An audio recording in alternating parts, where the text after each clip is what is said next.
Hello, welcome to the Sideboard here at the StarCityGames.com Open Series in Columbus. I'm Nick Miller alongside Riley Curran. How you doing? Doing pretty well. Pretty good. You are X1 after 7 rounds here. Yes. With a Shaheen Soorani-inspired Sultai control deck. Yeah. How did you come to the conclusion that this is where you wanted to be in the standard format that's just constantly changing? Well, I just took it out on a whim to States, and I played against a bunch of mid-range decks, and was very satisfied with the matchup in those Abzan, Mardu. Right. And it felt like the deck just beat up on these mid-range decks, and that's what I felt like I wanted to be able to beat in these tournaments. So you want to be preying on the mid-range strategies today. Now, Shaheen likes him some control, but dipping into the green here for Corsair of Kruphix, Caryatid, and then you got some planeswalkers here. Kiora, which has been overlooked for quite a while, maybe not overlooked, but sleeping, along with a Garruk's Apex Predator. Yeah, Garruk is the sweet one. I saw you got to play him on camera, Yeah. and normally when that happens, you win the game. Yeah. I may have gone for the gusto a little bit when I saw it on the scry. I was able to minus my first Kiora, draw a second Kiora, minus that Kiora, play Garruk, and minus it.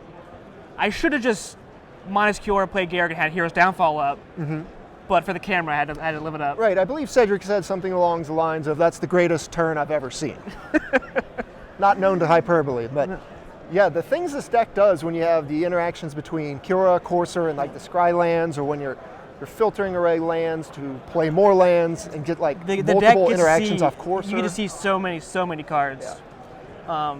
And what I think really ties it all together is this 8-card package of character Corsair, because the deck's kind of slow, and they offer early bodies against these aggressive starts, and all you need to do is get to this point in the game where you can have 5-6 mana play, where you can cast 2-3 mana spells at Sultai Charm, Downfall, just being able to play 2 spells in a turn, or to power up Dig Through Time, which is just an absurd magic card.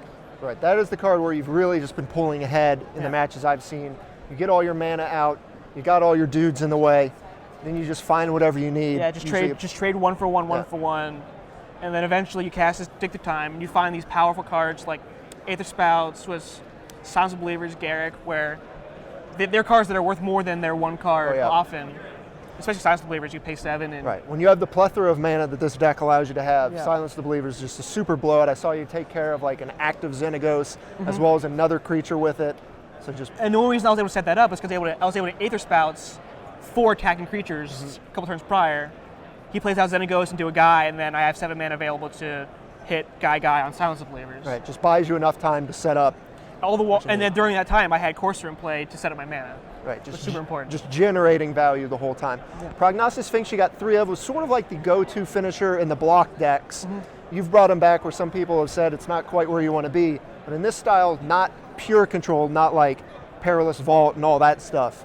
It is a pretty good finisher. The thing, its value as a blocker has been very strong for me, because most people aren't playing the combat tricks. So if they want to kill it with their dragon, or there's several attackers that cannot attack into it, or if they want to attack into it and burn it, the hexproof ability prevents it from happening. So it's really hard to get off the board for a lot of decks. Like Sarkhan can't kill it. The Jessica deck has a very hard time killing it. Yeah. The 5 toughness there makes it just hard to kill in this format in general. You've also got Thoughtseize to go along with your Hero's Downfalls, your Charms, just all-purpose Just the black stuff. cards that just deal with everything. Yep. And then 3 Ashiok going alongside the Cures and the Garruk. So this is the card that I get a lot of furrowed eyebrows from, a lot of questions about, and I'm still not sure about how good it is. Right. But the big thing, it's just a 3-mana Planeswalker. It provides value. If you're casting a turn 3 of a Caryatid, you're able to defend it pretty well. And against these mid-range decks, they're just not attacking it. So you're able to put, I've been able to put Siege Rhinos and all sorts of things to play on turn 4, and still have mana up on that turn. All right, I think I walked past one of your first matches, and I saw your lands, and then I saw a Siege Rhino in play, but I guess the Ashiok had been dealt with. So I'm like, is this some sort of Sultai deck with white as well?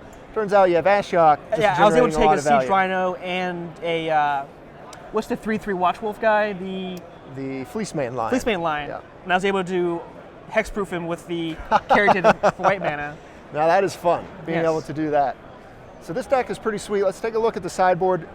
Shaheen was very adamant on not losing to the red decks. Yeah, his sideboard had 3 more Nihilate Disciples in it. And I looked at the sideboard, I don't play a lot of standards, so I just looked at it like, this looks like way too much. And so I cut those Nihilate Disciples, like, yeah, I probably won't need it. I got all these removal spells. And then I play against the deck, Boss Sly in round 5. Right. And I realized, holy crap, I've made a terrible mistake. You've got to have multiple pieces of hate against that deck. I was fortunate enough to draw 2 Drown in Sorrow on both my post board games. That was the only chance I was winning. Right. So you've got the 4 Drown in Sorrow, you got a Freakus Cure, triple Bile Blight, just a ton of removal. Ton. And of course you've got an Extinguish All Hope, which is an interesting choice here. To be honest with you, after I cut the Disciples, I was at the players' meeting, looking through someone's binder, and I'm like, oh hey. Here we go. It's a Wrath. It doesn't kill my coursers, which is not irrelevant. Right. You get to generate a little bit of value while clearing the board. Yeah. You've got 1 and Unravel the Ether. Oh, that was Shaheen's thing. He wanted to be able to deal with gods, and I did board it against my opponent playing Xenagos in the 4th rounds. All right. So you can just completely get rid of the god, and then 2 Dissolves, and then a Disdainful Stroke as counter magic to come in. Yeah, you're just trying to trade up on mana, counter their Siege Rhinos, their Planeswalkers. Okay. So what all have you played against today, and what has given you trouble? I've played against the Abzan midrange twice, and that matchup felt really strong because they're just not pressuring you. They were playing the bigger version, so they're playing charactered into something else. So they can be tied to my Ashiok and run away the game that way. Okay. I played against the Jeskai deck where this plethora of removal I had access to, they just couldn't stick a threat against me a lot of the time, and then you should have reloading with Thick Through Time. And it's harder to pressure life total with you have Courser Crew Fix gaining life the whole way. Oh yeah. And the blocking on Practice Sphinx is excellent in that matchup. I played against the Boss Sly deck where I had to get very, very lucky. Right. Squeeze it out. And then I played against Mardu last round where I kept some slow hands and he had some pretty aggressive draws. I got punished for it. Okay. Well, so you're 6-1 after 7 rounds. Yes. You've already rattled off a PTQ win this season. You started GP Nashville very strong. Yeah. So you've got some momentum here. You got a couple rounds left. How you feeling? I'm feeling pretty good. All right. I took the loss in stride, but what, 3 more? 4? 3? I don't know. I have no idea. That's hard. It's a huge tournament. Well, Riley, thanks for sitting down with me, man. Thanks for having me. Stay tuned all weekend long for the action here at Columbus at StarCityGames.com.